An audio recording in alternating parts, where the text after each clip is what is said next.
नमस्कार दोस्तों, मैं विजय द फार्म नेशन चैनल से और फार्म नेशन कम्युनिटी से। तो आज हमारे साथ जय आनंदन जी हैं, साउथ इंडिया से, केरला से।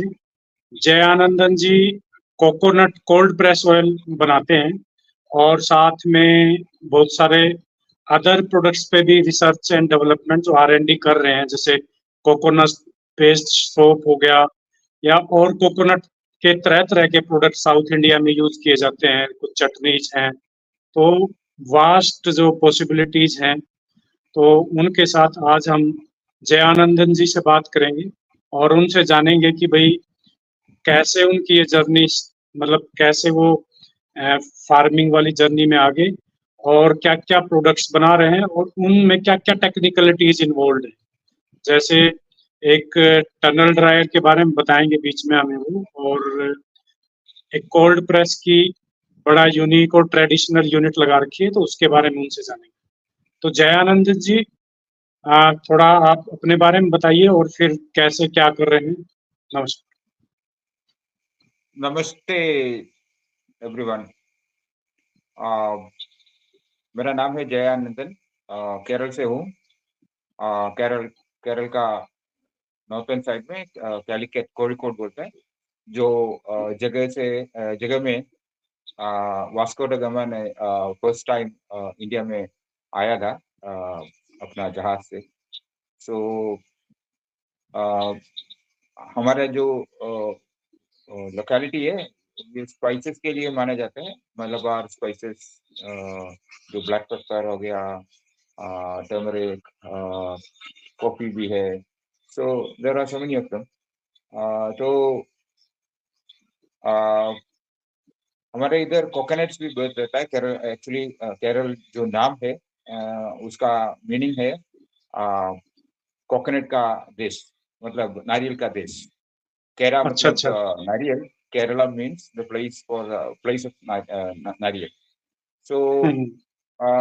लेकिन क्या है, इधर अभी जो हो रहे हैं, मैक्सिमम फ्रेश नट्स जो हार्वेस्ट कर रहे हैं वो बाहर जा रहे हैं। Actually most of it unprocessed raw ऐसे ही जा रहे हैं। सो उसका जो मार्केट का जो अप एंड डाउन जो हो रहे हैं, उसके ऊपर फार्मर्स को कुछ कंट्रोल नहीं है। It's being decided outside, beyond their control. So हम माई सेल्फ, मैंने एक फार्मर किसान फैमिली का हूँ। हमारा खानदान में जो सब लोग नारियल का खेती कर रहा था। तो मेरा बाप का भी वही ये था कि उन्होंने ये ड्राई करके, एक्चुअली हम नारियल तेल बनाता है। नारियल तेल बनाने के लिए हम नारियल हार्वेस्ट करके वो काट के, मतलब डीहस करके, उसका जो ऊपर जो फाइबर रहता है वो निकाल के, वो काट के, उसका जो अंदर जो पानी है वो निकाल के, वो जो कर्नल है, वो जो पल्प है, वो ड्राई करके हम कोपरा बनाता है। वो कोपरा यूज करके हम वो प्रेस करके, जैसे जो अदर सीड से वेजिटेबल ऑयल बनाता है, जैसे सेम तरीका ये भी प्रेस करता है और ऑयल निकालता है। सो मैंने सोचा कि क्यों एक यूनिट बने, जैसे it's part of the home. it's like you have a farm, you have some coconuts, you have some spices. So why not make a unit as part of the whole farm? हमारा घर उसके बाजू में ही बनाओ, तो you have 24 hours access to the whole thing, and you can sit home and do something which is about peace of mind, right? So I went about, मैंने जो उसके ऊपर काम कर रहा था, और मैंने एडवर्टाइजिंग में प्रोफेशनल था, मतलब मुंबई में रहता था, एंड एडवर्टाइजिंग में काम कर रहा था। सो इधर आके मैंने थोड़ा ये इसका जो मार्केट है नारियल का वगैरह, जो मार्केट में क्या डायनामिज्म है उसके ऊपर थोड़ा सोच किया। तो मुझे लगा कि farmers need to do this kind of small enterprise. What if we could do that. मतलब हर एक खेती में छोटा एक यूनिट बनाओ, जैसे कोकोनट ऑयल का, जैसे कोकोनट का अदर प्रोडक्ट्स भी। देयर आर सो मेनी मतलब पॉसिबिलिटीज है कोकोनट का, मतलब नारियल का प्रोडक्ट्स बनाने का। नारियल ऐसा चीज है कि you can make products right from the husk. जो फाइबर बनाता है वो फाइबर के ऊपर बहुत सारे प्रोडक्ट्स है, एज यू नो।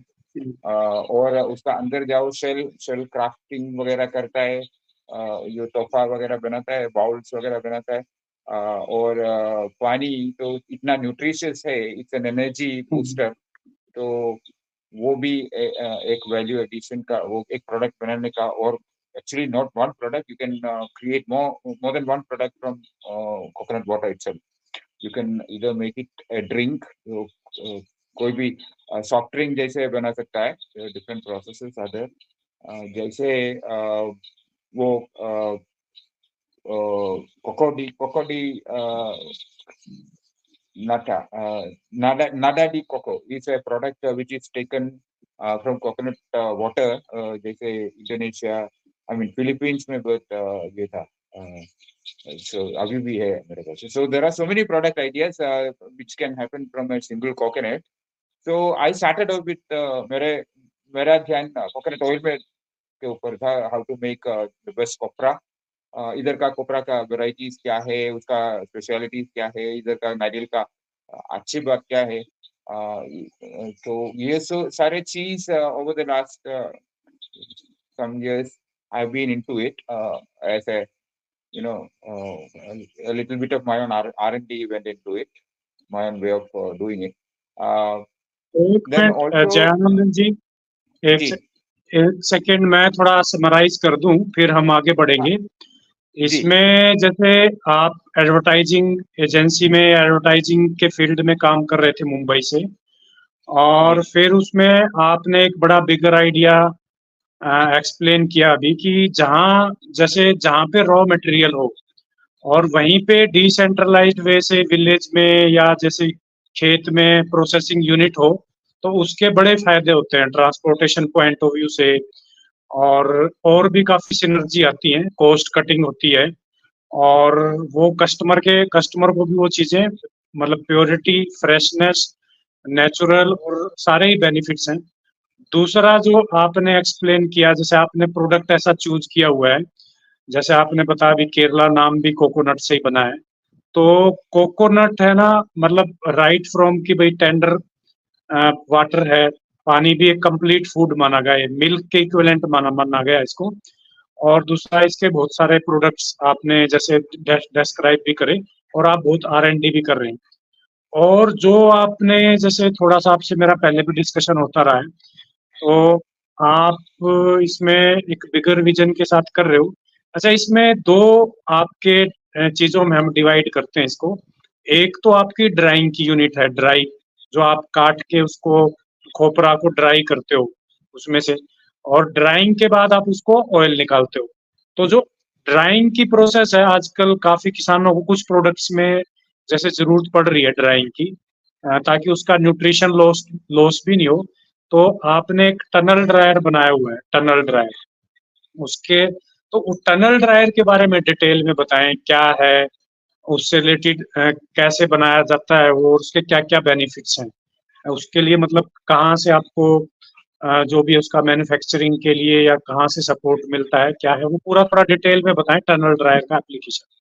क्योंकि टनल ड्रायर आप कोकोनट के लिए यूज कर रहे हैं, हमारे दूसरे किसान हैं वो किन्हीं और प्रोडक्ट्स के लिए भी यूज कर सकते हैं, जैसे मोरिंगा का पाउडर बनाते हैं, कुछ और भी प्रोडक्ट्स हैं जो जिसमें वो यूज कर सकते हैं। तो आप थोड़ा बताइए इसके बारे में, टनल ड्रायर के बारे में थोड़ा डिटेल में बताइए।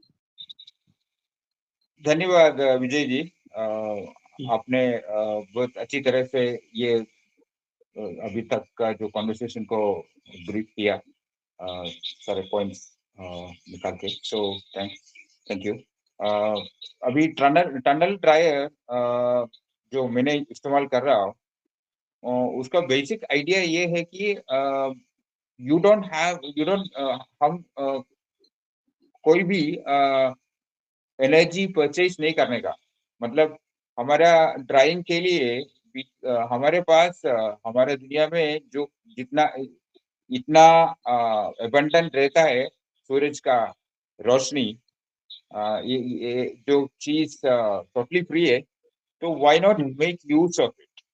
तो हम इधर पहले भी सनशाइन से ही ओपन एयर में ही ड्राई करता था। मेरा बाप का जमाने में और ओल्डेस्ट जमाने, I mean everything not just coconuts, जो कुछ एक फार्म के अंदर जो चीज रहता है, ब्लैक पेपर या कोई भी, वो पोस्ट हार्वेस्ट ड्राइंग के लिए, डिहाइड्रेशन के लिए वो ओपन एयर में सूरज का रोशनी लेने के लिए ऐसे ही डालता था। तो लेकिन the problem is one, you have to be totally dedicated to that, because anytime rain can happen, anytime a dog can run over it, birds can come and eat, it can get dusty, dust winds can happen, it can get hmm, dirty, creepers and crawlers can get into it, all sorts of issues. And by creating a tunnel dryer, which is just a simple idea based on airflow, heat and moisture and airflow, these are the basic things. So if you create a greenhouse kind of an effect, green house effect उसको बोलता है, जैसे एक area में air caught up हो जाता है, और उसके अंदर एक हीट बट बिल्डअप हो जाता है, उसको हम ग्रीन हाउस इफेक्ट बोलते हैं। जैसे हमारे हाँ, अर्थ का अराउंड जो ग्रीन हाउस का इफेक्ट हम हीट वगैरह फील है, same thing. So green house हम टेंट जो बनाता है किसान लोग, तो ग्रो समथिंग नर्सरी जैसे बनाता है, वो same same thing happens but slightly different. इधर हम वो हीट अंदर बढ़ा के, एयर फ्लो निकाल के, जो कुछ अंदर डालता है उसको जल्दी से ड्राई करने का आइडिया निकाल। Okay, okay. So you need तो टोटली कांच जैसे ट्रांसपेरेंट, उसको क्या बोलते हैं, सुतार्य चीज होना चाहिए। सो मैक्सिमम सूरज का आप किरण मेरे ख्याल से ग्लास की जगह प्लास्टिक कुछ यूज कर रहे हो, एक स्पेशल प्लास्टिक यूज कर जी रहे हो। जी, एक्चुअली इसके लिए you have to look at the costing as well as the benefits. मैंने ओके, ओके, और maximum, I mean as far as I know, maximum लोग ये पॉलीकार्बोनेट शीट ही यूज कर रहे हैं। वो भी okay, okay, multi multi layered polycarbonate sheet, multi walled okay, polycarbonate sheet उसको बोलता है। उसके बीच में वो हनीकॉम जैसे उसके बीच में स्पेस रहता है, उसमें एयर रहता है, तो वो एयर ओके, एक इंसुलेटर का काम कर रहा है। तो ओके। अंदर का जो हीट बिल्डअप जो हो गया वो बाहर जल्दी नहीं जाएगा। तो इसलिए it is hmm, better to have multi walled polycarbonate sheet for this, which is totally transparent, and it also has benefits if you look at for the right material। उसमें अल्ट्रावायलेट का ब्लॉकिंग भी हो जाता है, and okay, depending okay, on quality के हिसाब से उसको परसेंटेज वगैरह बोलता है। सो वो एक्चुअली ढूंढ के लेना चाहिए मटेरियल। तो अल्ट्रावायलेट ब्लॉकिंग है तो ये जो ड्रायर है वो ज्यादा टाइम ये करेगा, लाइफ स्पैन बड़ा हो जाएगा, और क्वालिटी जो अंदर को जो डाला फूड प्रोडक्ट का, वो भी अच्छा रहेगा, वो कलर वगैरह इंटैक्ट रहेगा अल्ट्रावायलेट को ब्लॉक करके। और वो डस्ट प्रूफ भी है to an extent. So there are some qualities which makes polycarbonate multi-wall sheets, especially useful for this.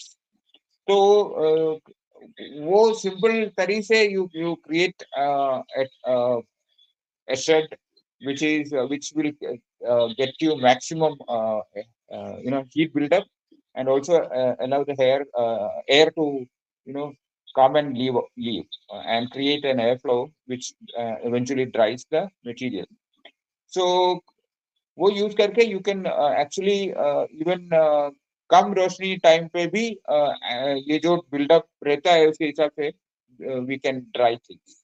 So okay. इधर केरल में बारिश ज्यादा रहता है, सो हम अभी जो मौसम चल रहे हैं वो एक्चुअली वेरी हेवीली रेनिंग, तो ये जो सीजन है इसमें बहुत मुश्किल रहेगा to get that kind of heat level, but otherwise you can use it here for 8-9 months, yes, nine yes. months around. यानी But in round the certain year, places where round the year India में diversified climatic conditions में जो आपने जो describe करा कि भाई काफी बाहर ओपन में, जैसे हमारे सदियों से सुखाते आ रहे हैं फार्मर्स, या हमारा ट्रेडिशनल चीजें बाहर धूप में सुखाते हैं, पर उसका एक ये अल्टरनेट क्रिएट कर दिया है बेटर, कि उसमें डस्ट डस्ट वगैरह का जो प्रकोप है, फिर जैसे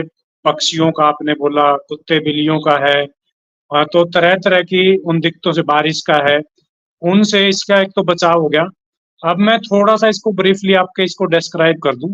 आपने बोला कि ये मल्टी लेयर्ड पॉलीकार्बोनेट शीट के अंदर जो हनीकॉम्ब का स्ट्रक्चर है, जैसे एयर भी इनकॉर्पोरेट है, तो एक तो इसमें आप ये मटेरियल जो यूज किया है इसकी वजह से बेनिफिट मिलता है कि ये एक इंसुलेटेड मटेरियल है, और दूसरा है इसमें जो पॉली हाउस इफेक्ट मिलता है। तो ये मतलब टेक्नोलॉजी वाले एलिमेंट हो गए कि पॉली हाउस इफेक्ट की वजह से वो फास्ट हो जाता है हमारा ड्राइंग, और दूसरा एक जो हीट एंट्रैप होता है पॉली हाउस इफेक्ट की वजह से, वो इंसुलेशन भी है, वो बाहर भी नहीं जा पाता।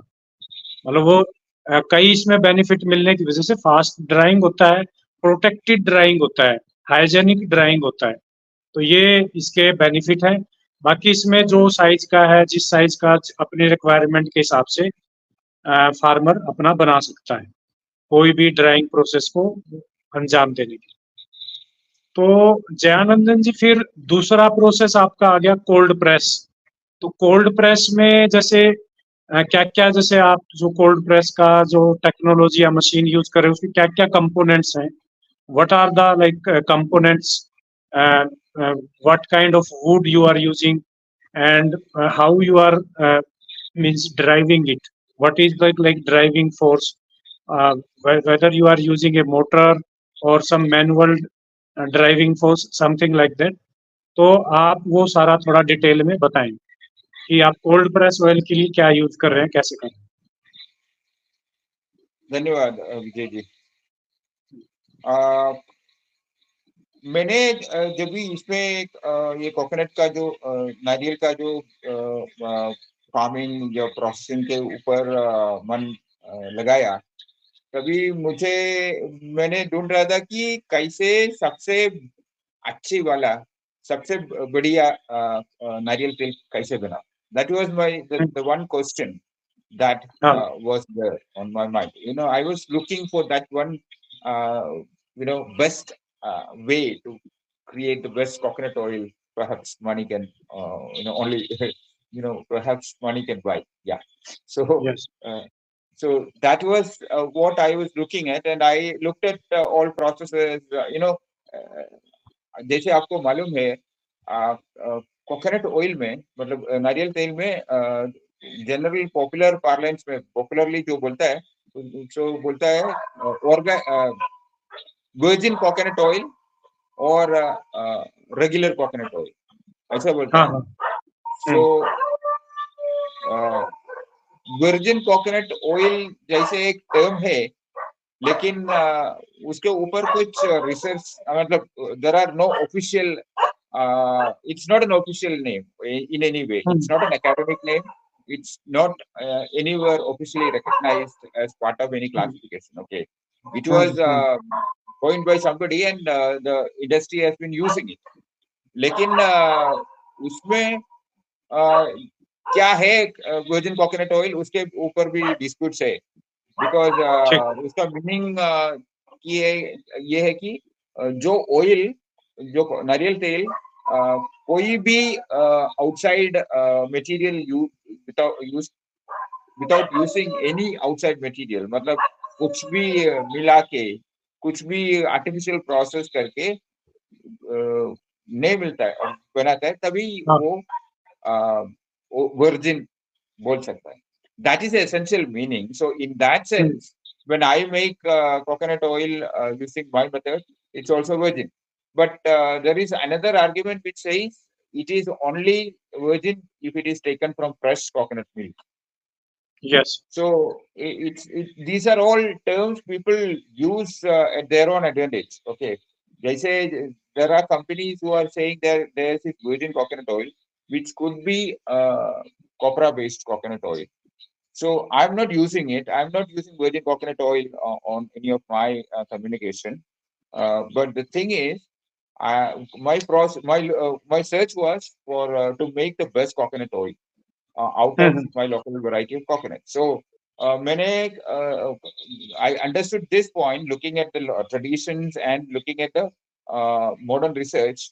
Uh, ये जो प्रोसेस है वो एक्चुअली टोटली नेचुरल होना चाहिए, and it shouldn't involve any extreme heating. वो जैसे हम बॉईल करता है तभी वो हीटिंग बढ़ जाता है, मतलब 100 के ऊपर वगैरह जाता है कोकोनट ऑयल के लिए, हम्म, तो एक स्मोक पॉइंट रहता है. तो उसके ऊपर जाएगा तो वो उसका जो कॉम्बिनेशन है वो बिगड़ जाएगा. मतलब हम्म, द हेल्थी कोकोनट ऑयल में, जो नारियल तेल में जो है, एक चीज है कि वो उसमें एमसीटी ऑयल से, मतलब एमसीटी फैटी एसिड से, लाइक मीडियम चेन ट्राइग्लिसराइड्स होता है, वो हेल्थ के लिए अच्छा है. वो जल्दी डाइजेस्ट हो जाता है. वो बॉडी में मतलब सेटल होके कुछ ये नहीं करता है, जैसे कोलेस्ट्रॉल वगैरह करता है. कोकोनट ऑयल में actually there is no cholesterol in coconut oil, mind you. Okay. So इसके हिसाब से नया जो रिसर्च बोल रहे हैं कि कोकोनट ऑयल में ये सारे चीज है जो बॉडी के लिए, हमारे तंदुरुस्ती के लिए इतना अच्छा है. तो वो इंटैक्ट करके, वो कुछ उसका जो कॉम्बिनेशन, जो केमिकल कॉम्बिनेशन है, वो इंटैक्ट करके कैसे बेस्ट कोकोनट ऑयल बनाओ, that was what I was looking at. And looking at whatever I could see, I realized that drying the coconut in the best controlled possibly controlled way will be to dry it in sunshine, because hmm, sunshine never exceeds, let's say, we had the most extreme season this time, which went up to 40 degrees. So sunshine cap is around 40 degrees, 45 degrees, perhaps 50 degrees is the most you can get anywhere on the planet. So there is a yes, yes. controlled temperature in sunshine. तो हम्म, वो उसके हिसाब से sunside में हम dry करेंगे तो वो एकदम कंट्रोल्ड रहेगा, तो वो ऊपर नहीं जाएगा, तो you will get the best naturally processed copra. So once you have it, then the next thing is to वो प्रेस कैसे करेंगे जैसे वो एकदम नेचुरल हो जाए. So as you know, metallic चीज यूज करके वो स्पेशली स्पीड बढ़ा के हाई स्पीड मोटर वगैरह यूज करके करेंगे तो वो हीटअप हो जाएंगे. वो सारा प्रॉब्लम्स रहता है. तो अ, जब मैंने ये देख रहा था, तब मुझे मालूम पड़ा कि इधर ही था एक लोकल ट्रेडिशन, जैसे वो चाकू बोलता है, वो बैल को यूज करके वो मतलब वो ऐसा ऐसा राउंड मार के स्लो पेस में ये कोपरा को प्रेस करके ऑयल निकालने का हाँ, एक हाँ, तरीका एकदम ट्रेडिशनल था.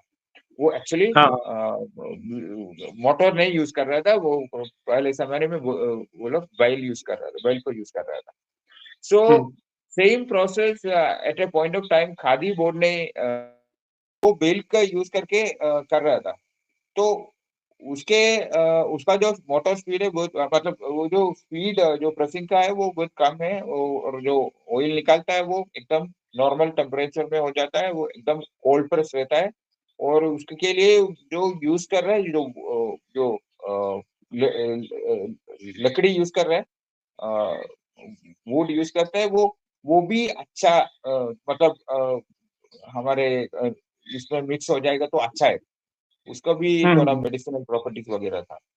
तो वही मेथड लेके खादी बोर्ड ने वो उसको थोड़ा मोटराइज किया था, और वो लोग 2 यूनिट लगा के 2 चक्कूस at the same time use करने का एक छोटा पावर में एक 1.5 टू होर्स पावर में मोटर चला के सेम थिंग सेम स्पीड में वो चक्कर कर रहा था।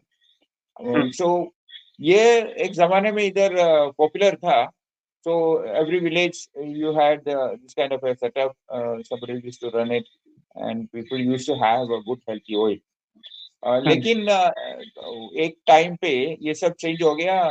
Everyone was looking for the most efficient machine, जैसे लास्ट ड्रॉप भी निकाल के भेजो। That was hmm, that was the idea. So you see people started running after the new machines. I mean, expellers, it's small variety.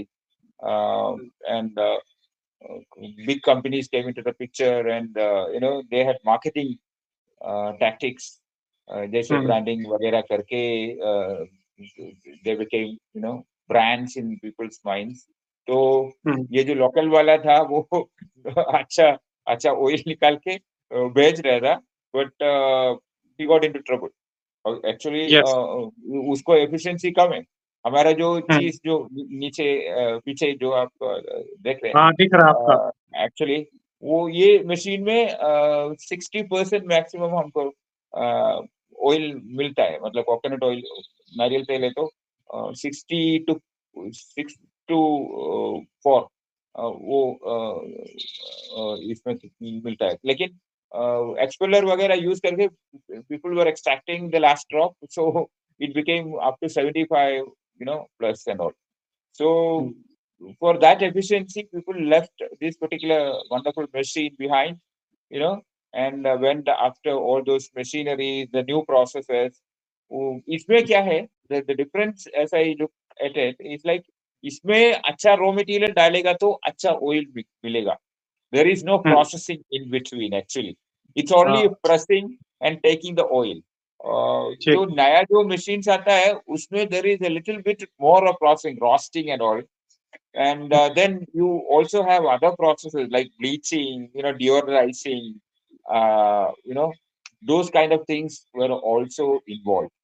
So hmm, RBD oil करके market में जो बोलता है, मतलब रिफाइंड ब्लीच डिओडराइज्ड ऑयल। सो उसका okay okay, problem ये है कि अगर आपके पास अच्छा माल रॉ मटेरियल नहीं तो भी अ, ये सब करके मतलब आपको रिफाइन कर सकता है। जो मार्की कलर दिखता है, उसको रिफाइन करके कलर एकदम लाइट कलर हो कर सकता है। सो हम्म, ब्लीचिंग कर सकता है, रिफाइनिंग कर सकता है, और डिओड्राइजिंग उसका थोड़ा वास रहता है, उसको निकाल के अच्छा स्मेल भी कर सकता है। तो हम्म, वो प्रोसेस ये सबको एकदम आर्टिफिशियल बन जाता है। At the end of the day, you don't know how much oil, how much other things, so all the whole natak happens, no? So uh, when I looked at this, there were some units which were lying here and there, but nobody was attending to them. So it was no longer like being used very much. तो उसके लिए एक special market भी नहीं था। मतलब ये इतना अच्छा ऑयल है तो उसके लिए इतना एक्स्ट्रा दे दो। That was not the hmm, norm. Everybody was after the branded stuff and all that. So I got information. मुझे मालूम पड़ा कि एक मशीन एक जगह पे है। So मैंने वो खरीद के उसको निकाल के उधर से वो it's all planted on earth. तो उसको थोड़ा टाइम ये तो थोड़ा काम रहता है। सो पूरा यूनिट उठा के इधर लेके रीअसेंबल करके मतलब सेटअप किया। सो हम्म, it's an old very simple system which is very easy to maintain. There are no complications in the process or in the maintenance of the whole thing. Hmm, hmm, Only thing is the efficiency is a little low, and you okay, can't cheat the machine. You can't hmm, put something else and expect great coconut oil to come out. if you have to get good coconut oil, you need to have good raw material. Let me tell you, मुझे ये बोलने का है कि कोई भी oil making में the best oil comes out not from the best process, but from the best raw material. Raw material. So that is where a lot of people play games, because raw material का भाव बढ़ा है, तो why not add something, else, maybe, or do things a little bit of tweaking here and there, and yes think yes. how to make it profitable. That's ऐसा चल के ये सब oil business इतना मर्की हो गया है. I'm not talking just about coconut oil. ये सारे जो oil, edible oils जो है, जैसे somebody was telling the other day, India में सबसे 5 चीज है, सबसे most important things in daily life. Oil is one of them. Tomato, जैसे टोमेटो है, पोटैटो है, दाल है. So there are some 5 things which are the most essential things for every Indian household. So oil is one of them. So in the price war and all, in the marketing war, the actual quality got sidelined. I mean, that was not the major thing. It was more about looking good, good packaging, good glitzy looks, logo, ये वो सब, but the product quality अभी went बहुत सारे behind. अभी बहुत सारे जैसे बात होती है तो लोग बात करते हैं, जैसे उत्पादन कैसे बढ़ा जाए, मतलब प्रोडक्शन कैसे बढ़ाया जाए। क्वालिटी की ज्यादा बात नहीं होती, प्रोडक्शन की बात होती है। उसमें जैसे कई बार देसी गाय को लेके होता है, काऊ को लेके होता है कि प्रोडक्शन कैसे बढ़ाया जाए, उत्पादन कैसे बढ़ाया जाए। और उत्पादन और प्रोडक्शन एक ऐसी चीज है जिसकी कोई लिमिट नहीं है। आज आप देसी गाय से सोचोगे कि 10 लीटर हो जाए, कल फिर आप कहोगे नहीं यार 10 भी कम है, 15 लीटर हो जाए, फिर आप क्या पता 20 लीटर सोचने लगे। तो उसकी कोई लिमिट नहीं है। मतलब अभी क्या है, मान लो 5 लीटर है उसका एक टाइम का, या 2 लीटर है, 3 लीटर है, तो उसका नहीं है कि भाई वो क्वालिटी वाला मिल्क है या उसका क्वालिटी वाला घी है। ऐसे ही जैसे आपने ऑयल में बताया कि ऑयल में भी जैसे मस्टर्ड ऑयल का देखो तो 33 या 30% रिकवरी है। कोकोनट में चलो 50-60% जो आपने बताया वो रिकवरी है। तो वो क्या है, आदमी चाहता है कि नहीं पूरा 100% रिकवरी हो जाए, 90% हो जाए, 80% हो जाए, तो वो एक चैलेंज है। अच्छा, इसमें एक और एस्पेक्ट है, एक पहलू और है जिसपे मेरा यहाँ पे चर्चा हुआ है, जिन्होंने बैलकोल या अपना या नॉर्थ इंडिया में लगा रखे, तो वहां पे ना वुड को यूज करते हैं। जैसे इसमें जो उसका नीचे वाला पार्ट होता है उसको मोर्टार बोलते हैं जैसे अंग्रेजी में, और ऊपर वाले को पैसल बोलते हैं। तो मोर्टार वो जैसे नीम का यूज करते हैं, नीम की लकड़ी यूज करते हैं। और ऊपर जो पैसल है, जो सिलेंड्रिकल है जिससे वो बीट होता है, उसको वो जैसे बबूल का मतलब किकर है यहाँ पे अकेशिया, तो अकेशिया की लकड़ी यूज करते हैं।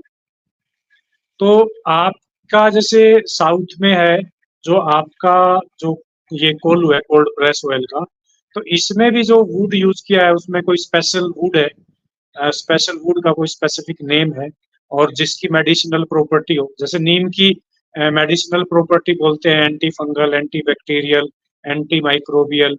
ऐसे ही अकेशिया की भी कुछ प्रॉपर्टी है, जैसे हमारे यहाँ लोग दातुन करते हैं कीकर की, बबूल की। तो उसका मतलब उसमें ऑयल के अंदर उसका कुछ चला भी जाएगा तो वो बेनिफिशियल है, उसका कोई मतलब हार्म नहीं है। जैसे मेटल में मेटेलिक कंपोनेंट का मानते हैं कि भाई मेटेलिक मेटेलिक कंपोनेंट डेंजरस है, पॉइजनस है कई बार। तो आपके यहाँ क्या क्या कंपोनेंट्स हैं, जैसे वुड का क्या क्या कंपोनेंट यूज है इसमें? धन्यवाद जय जी. हमारे जो इधर ये चक्कू बनाने के लिए मोस्टली यूज करता है पूवम करके एक जाट. वो उतना पॉपुलर, मतलब बाकी सारे चीज पे, मतलब फर्नीचर वगैरह बनाने में इतना पॉपुलर नहीं है, क्योंकि वो भारी रहता है. हाँ और उसका उतना ज्यादा जो टीक वगैरह जो है हार्ड नहीं है. वो थोड़ा slightly softer है in that sense, but it doesn't break up. Okay okay वो ओके। इंटैक्ट रहता है, इतना भी इम्पैक्ट ये जो हो जाए, प्रेशर हो जाए, वो ये नहीं होता है, क्रैक नहीं होता है, तो हेवी रहता है। हेवी चाहिए क्योंकि ये जो पेसिल आप हाँ बोले, वो पेसिल के लिए you need to have a heavy wooden piece, right?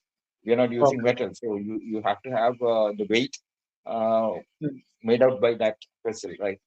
So उसका जो अंदर जो है, वो जो उसको पिल्लक चक्र बोलते हैं, जो किड चक्र, उसका जो container inside, contain. that is also made of poem here. So ये चीज, the most important thing is that they don't break up, they don't get into splinters, they keep uh, intact even under stress. Okay, like the kind of pressure that it insert. तो So would का नाम पूवम।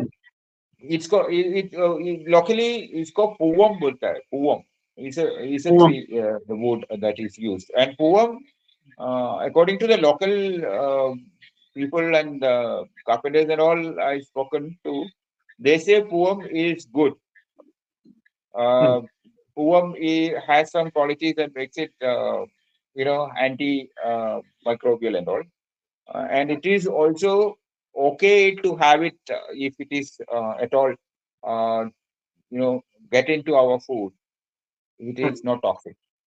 Okay. And along with that, we also use jackfruit for the outer bigger vessel of the chakra, which is stationed at the center. I mean, which is a container in which the vessel goes down.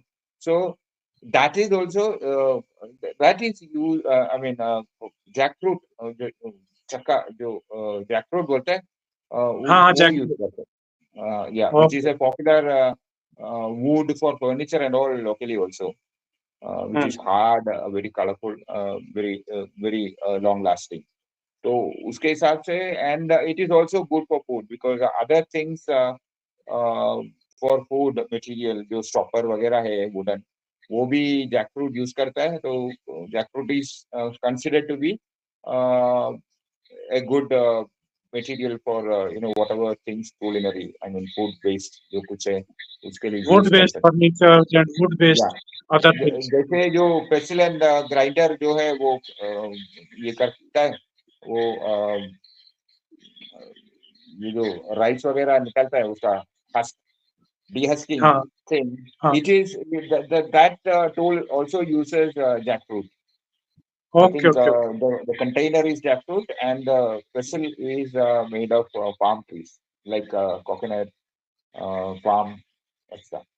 So in this case, these are the trees that are used, and I, even though I don't know the exact features of these trees that make it good for food, I'm sure that the traditional way of seeing it as the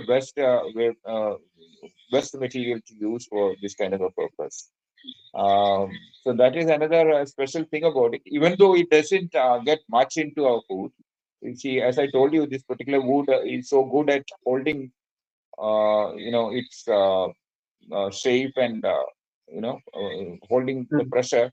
So it doesn't really get that much of tear and wear and tear. Okay, so it keeps itself intact. Anyway, that's also one thing that makes it special. Like the wooden material that is used is also good for food.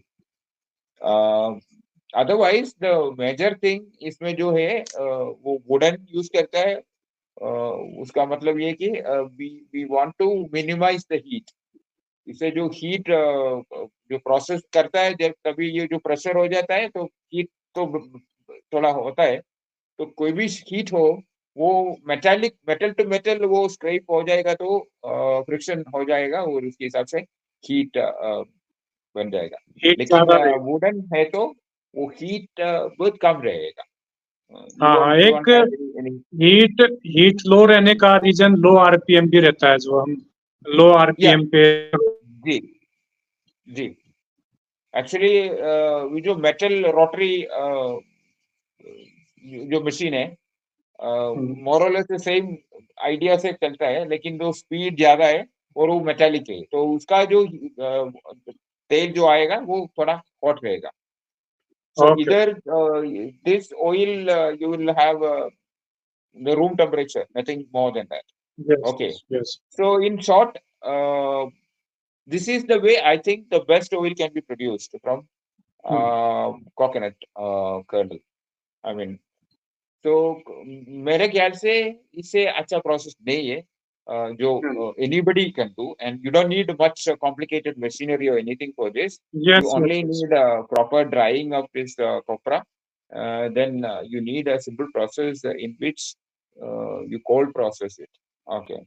So because I was मैंने ये सब किया because also not just because of my scientific interest and nutrition interest and everything, but also because as an artist or as somebody who appreciate art and culture and tradition, I found this as a piece of museum, a piece of memory for me, Yes. Yes. to keep intact, to protect. See, हमारे जो transition हो रहे हैं to the machine, intense, machinated world. जैसे सब automated हो जाता है, सब नया नया मशीन आ रहे हैं. सो इन ऑल दैट बारिश हो रहा है जो टेक्नोलॉजी का, उसमें we also let out, I mean let go of a lot of really beautiful things. Like जैसे Yes. इन माय ओपिनियन ये ऐसा एक मशीनरी है which I think should be part of a museum. So my unit is also like a small tradition, cultural museum sort of a thing. It's a So piece of art you, for me. It's a piece of along history with for me.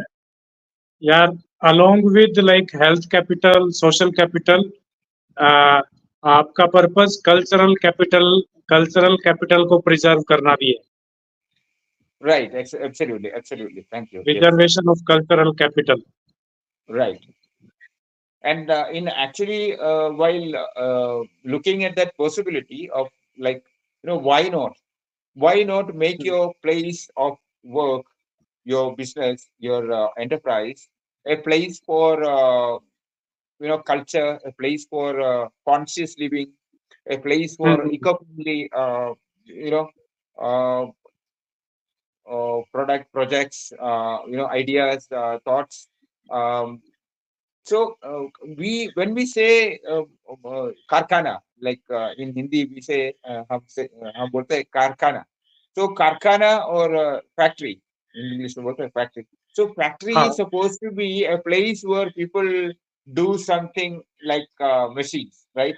It's Yes. Yes. considered Yes. like a machine world, right? Even people Machine are work. like machines, right? Like the Charlie Yes. Chaplin movie. So my idea is to make it, take it to the other side. Yes. Yes. Find more humane things and human things in industry. I mean, when you do something, it should be, more human than uh, what it is now. Yes. Yes. Yes. You need to have a conscious look at it. And मैंने सोच रहा हूँ कि जो कुछ मेरे पास है वो एक एक थीम पे बनाए, लाइक ट्रेडिशन फॉर इंस्टेंस. तो ट्रेडिशन में जो कुछ है वो लेके आए, वो डिस्प्ले करे या उसको सेलिब्रेट करे. So it has to be an unfactory like place. तो एंड मतलब that अभी जैसे हम वो ह्यूमन. घर के सामने बनाता है, तो it has to be, it has to have those elements. It's Yes. part of our life. It's not something, different. Yeah. So you आप बोल रहे थे. means briefly like you are adding cultural capital. You are making its like being human is deteriorating. तो वो जो deteriorate हो रही थी चीजें, उसको आप थोड़ा ह्यूमन एंगल से उस साइड लेके जा रहे हैं, फैक्ट्री साइड से या कारखाना साइड से आप ह्यूमन साइड उसको लेके जा रहे हैं. अच्छा, मेरा नेक्स्ट है क्वेश्चन, जैसे वन बाय वन हम थोड़ा प्रोडक्ट डिस्कस करेंगे कि आप क्या क्या प्रोडक्ट्स पे R&D कर रहे हैं, जो 1-2 महीने या 5-6 महीने में प्रोडक्ट्स आ सकती हैं। बेसिक प्रोडक्ट्स हैं जो हाउस होल्ड में यूज होती हैं, जैसे आपने सोप की बात करी थी, या कोकोनट बेस्ड क्या क्या प्रोडक्ट्स हैं, या मसाले में क्या क्या हो सकते हैं। तो वो वन बाय वन हम आप कुछ प्रोडक्ट्स की लिस्ट बताएं हमें कि इनके ऊपर आप काम कर रहे हैं, ब्रीफली थोड़ा। जी, थैंक यू। हम्म, तो एज आई टोल्ड यू, मैंने तो पहले ये नारियल तेल में ज्यादा वर्क किया था, और लेकिन वही टाइम पे मैं उसके ऊपर जो ऐसा बिजनेस ये सोच रहा था, तो मालूम पड़ा कि कोकोनट नारियल इतना अच्छा चीज है कि उससे बहुत सारे प्रोडक्ट्स हो सकता है।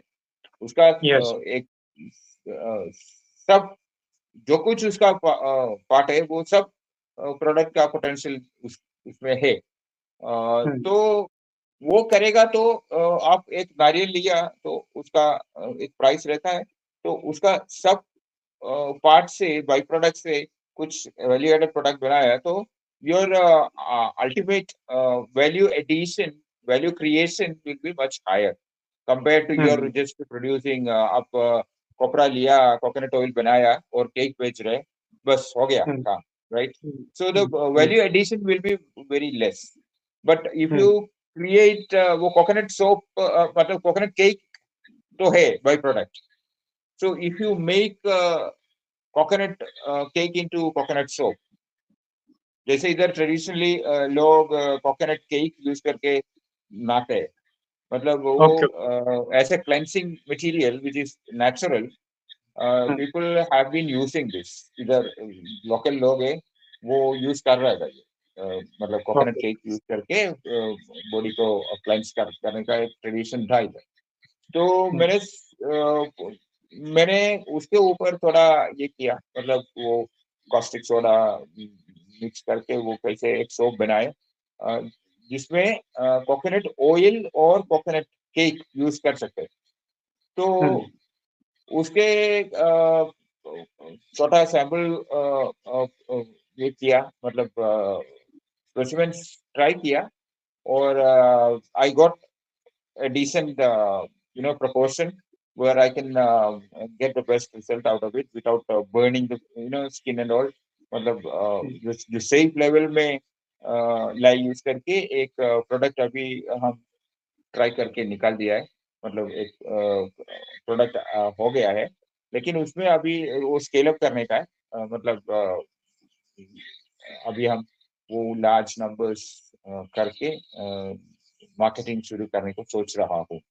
और ठीक ठीक। wherever I could understand, I mean, जितना भी लिमिटेड मार्केट रिस्पॉन्स मैंने देखा, लोग को लोगों को पसंद है ये आइडिया। मतलब कोकोनट यस। केक करके कोकोनट सोप, मतलब it could be healthy alternative करके लोग सोच रहे हैं मेरे ख्याल से। तो that's one product that automatically is part of it, because you don't have to have anything extra except थोड़ा लाई ले ले बस। हम्म, uh, और as I told you, this coconut का जो फाइबर जो ऊपर है वो भी एकदम बढ़िया चीज है, क्योंकि when you just separate the fibre and the pith, the जो डस्टी चीज रहता है, वो डस्टी चीज भी गार्डनिंग वगैरह के लिए यूज कर सकता है। There are so many application for that also. And this fibre, as you know, हमारे मैट वेट वो जो कुछ है, you can also make pots, flower pots, everything out of it. You can also hmm, create packing material out of it. There are so many applications for it. So that is another area which is possible for, but locally हम क्या कर रहे हैं, किसान लोग ये डीहस करके ही बेचता है। तो हमको हम्म, हम लेंगे तो वो डीहस नट मिलता है। So I okay. didn't start out with that because it's not immediately available otherwise. So hmm, otherwise you'll have to procure it that way. You have to create a value hmm, chain where farmers give you, totally unhusked fresh nuts, and you dehusk it, and you can make use of this fiber for these kind of products. And the nut you can use for oil, जैसे मैंने बोला coconut soap बन सकता है। और जो पानी है, एज आई टोल्ड यू, पानी सबसे बढ़िया चीज है, उसमें पोटेशियम वगैरह है। वो actually it's an energy boosting thing. मतलब हम टायर्ड वगैरह हो जाता है तो थोड़ा कोकोनट पानी पिएगा तो हमारा जो एनर्जी जल्दी रिकवर हो जाता है क्योंकि उसका जो मिनरल्स वगैरह है वो अच्छा है। तो the only thing with coconut water is that it gets bad so fast. तो वो एक चैलेंज शेल्फ है life is coconut. Low, self shelf life life low है। मतलब या एज इट इज, हम विदाउट एडिंग एनीथिंग वैसे ही रूम टेम्परेचर में रखेगा तो वो जल्दी फर्मेंटेड हो जाता है। तो you have to do some process in which the quality remains intact. So hmm, वो भी एक अरीना है। I am still looking at a natural alternative for it, because otherwise hmm, you have conservatives happening, you know. So I don't want to get too much into the chemical side. I'm yes, still looking at some product where I don't have to use much. जैसे एक alternative है which I am thinking is, जैसे vinegar बनाने का, मतलब यही okay, same thing, water use fermented करके you have to keep it for a few days, ऐसा रखे वो विनेगर बन सकता है, which is a okay, more organic product. And you have oil, you have vinegar, you have coconut drinks if you want to. You can also create coconut sweets, like you can fry these coconut chips, coconut chip fried, uh, which is another thing. Then you can create coconut chutneys, coconut, yes, spicy mixtures.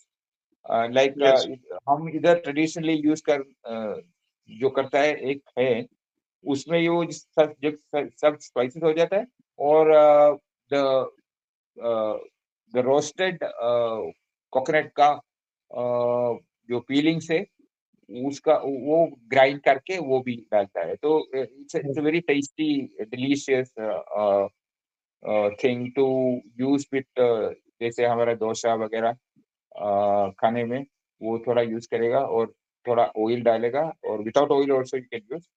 So there are such chutney preparations which is where coconut is one of the most important taste adding thing. So वो भी हम सोच रहे हैं to do some of those things, but basic idea is to do one product at a time, develop it, market it, scale it up, yes, do the marketing, and access the markets, and um, you know have expertise, real expertise in that, and then experiment with other products, do trial and error, experimental making, then perfect the product, then scale it up. So one product at a time, a little gradual, but the idea is एक coconut लेंगे तो उसे at least 10 product होना चाहिए। Yes, So yes, at yes, least the 10 times of value addition should be there. Whether you want to do it yourself, हम इधर ही करना चाहिए ऐसा नहीं। Actually, if you have a cluster of village industries, some people can do one value addition and the raw material can be exchanged. If you have a yes, cooperative environment, those things can be done. And initially मैंने इसमें आ गया। Actually, I'm not a business person at all. I have no business background. I used to be a writer in advertising. I used to be more on the artistic and literary side of it than business and all. So मैंने इसमें आया क्योंकि I wanted to create a cluster of village industries where इधर का जो कुछ चीज है फार्म बेस्ड वगैरह वो वैल्यू एडेड हो जाए। मतलब ओके, जो कुछ अभी नहीं हो रहे हैं, मतलब इकोनॉमी में उसका इम्पैक्ट नहीं हो रहा है, क्योंकि वो एक इकोनॉमी अच्छा होने के लिए उसमें सर्कुलर एलिमेंट्स होना चाहिए। मतलब एक चीज उधर से बनाया, उधर खेती किया, तो उसका फायदा उधर ही होना चाहिए। मतलब you do value addition, you do cost house processing, सब उधर ही थोड़ा करेगा तो वो you know the whole activity go circular, right? Yes, तो इधर क्या है यस। या अभी केरल का जो इकोनॉमी है, it's a very strange thing, strange economy in many ways, but okay. लोग बोलते हैं कि ओके हो जाता है ना, मतलब काम हो जाता है, there is money coming from outside, so हाँ। Things keep moving. But the actual thing if you look from the inside, hmm I could understand like ये पैसे जो आता है मार्केट में वो सीधा बाहर जाता है। There is no activity inside the basic units of the society like the village. The money doesn't go around in the village. So मैंने सोचा कि why not create a cluster of small scale home based units where we create these kind of products which are part of our tradition, which are part of our the strong points of this particular area, like geographically, everything. So वो why not do some cluster marketing, like we introduce our village to the world using these small enterprises as a cluster. So do marketing as a group, as a team, as a village. Yes, So you market your yes. village. You market your village as a saleable thing. Okay, and you have all these small enterprises which are part of that cluster. So that way you can perhaps create an entire ecosystem of micro enterprises, rural sustainable enterprises, right? So you can work out all sorts of synergies, right? So that's where I started, but ideas take time. So take so time. I thought why not, मैंने पहले कुछ start करके उसमें you have to sometimes seeing is believing, so you have to do it first and you have to show the world like, okay, this can be done, this way also it can be done. Sometimes it might not be a runaway success right away, but you know you have to be patient, you have to work for it, and one day, yes, I मेरा यही है, my agenda is that मेरा village में at least 100 ऐसा units होना चाहिए, that's my wish. तो thank you. नहीं, नहीं, आप जो पहले का जो कई बार सिस्टम था इंडिपेंडेंट विलेज का, आप भी एक complete community micro enterprise community model जो आप बना रहे हो कि भाई विलेज में बहुत सारा यूनिट हो और वो एक सर्कुलर इकोनॉमी वहीं की वहीं बने, विलेज में विलेज बेस्ड एक इकोनॉमी बने, विलेज बेस्ड एक कम्युनिटी और क्लस्टर में फार्मर्स काम करें उसमें। कोकोनट बेस्ड जैसे हमने बात की, आप 20-30 प्रोडक्ट्स बना सकते हैं और इंडिपेंडेंट अलग अलग फार्मर एक एक प्रोडक्ट बनाए, आपस में रॉ मटेरियल से at same place raw material भी है। तो आप एक बड़ा अच्छा विजन और एक बड़ी अच्छी पॉसिबिलिटी, और ये रेप्लिकेबल भी है विलेज टू विलेज आगे। तो आपका विजन है ठीक है, इसमें टाइम तो लगता ही है हर चीज में, आप इसको बहुत अच्छे तरीके से कर रहे हैं। तो जयानंद जी, बड़ा धन्यवाद आपका जुड़ने के लिए, और बहुत सारी बातें आपसे सीखने को मिली। इससे रिलेटेड हम बहुत सारे वीडियो पिक्चर्स, क्योंकि एक लैंग्वेज का थोड़ा सा बैरियर रहता है कम्युनिकेशन का कई बार उतना क्लियर, पर ये काफी मतलब फिर भी इसमें काफी अंडरस्टैंडिंग बनी, और नो डाउट ये सेशन बड़ा पसंद आएगा, बड़ा यूनिक रहेगा व्यूअर्स को। आपसे फिर भी बीच बीच में एक एक स्पेसिफिक टॉपिक पे हम आपके टाइम की अवेलेबिलिटी के हिसाब से आगे भी वीडियो करते रहेंगे। नमस्कार। धन्यवाद विजय जी। और मैं ये बात बताना चाहूँगा कि मैंने अभी अभी मतलब रिसेंटली विजय जी से ऑनलाइन कनेक्ट हो गया। और जो कुछ मुझे देखने को मिला, मुझे मालूम है कि विजय जी और with his friends he is trying to create a network of farmers and consumers, which allows seamless exchange of products, ideas, everything. So it's a great vision. It's a um, great plan actually, and to do it without any real vested interest is the most important thing. And मैंने अभी तक whatever I could understand, you have been working on this, इसके ऊपर आप अभी जो कई महीने से काम कर रहे हैं, you're working as a volunteer, मतलब you have that passion, and I see that passion, and I say thank you, because आप ये सब farmers के लिए कर रहे हो. So as a farmer, I'm thanking you for that, the kind of efforts that you're taking to create such a network. My all my best wishes are with you on this, and I'm looking forward to working with you on this also. And let's see how we can create a wholesome, equitable community, uh, um, where people can enjoy natural food uh, at a decent price. Which will be, see, one of the points that we always have is that organic food है, लेकिन it's not accessible to the common man, right? तो common man, yes. थोड़ा उसके ऊपर भी, actually even though I am myself, मैंने organic food बनाता हूँ, लेकिन I am sad that वो सारे लोगों को नहीं मिल रहे हैं actually, because it has become a, you know or become a case of like the 5% of the top 10% of people are only able to consume it because of the price points that are there.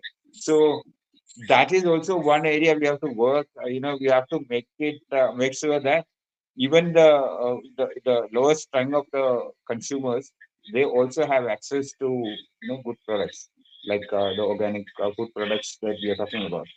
So my thanks to you uh, for your work, and for this episode, for this conversation. Thanks a lot. All the best. Welcome, Dhanyawad. sir. Welcome.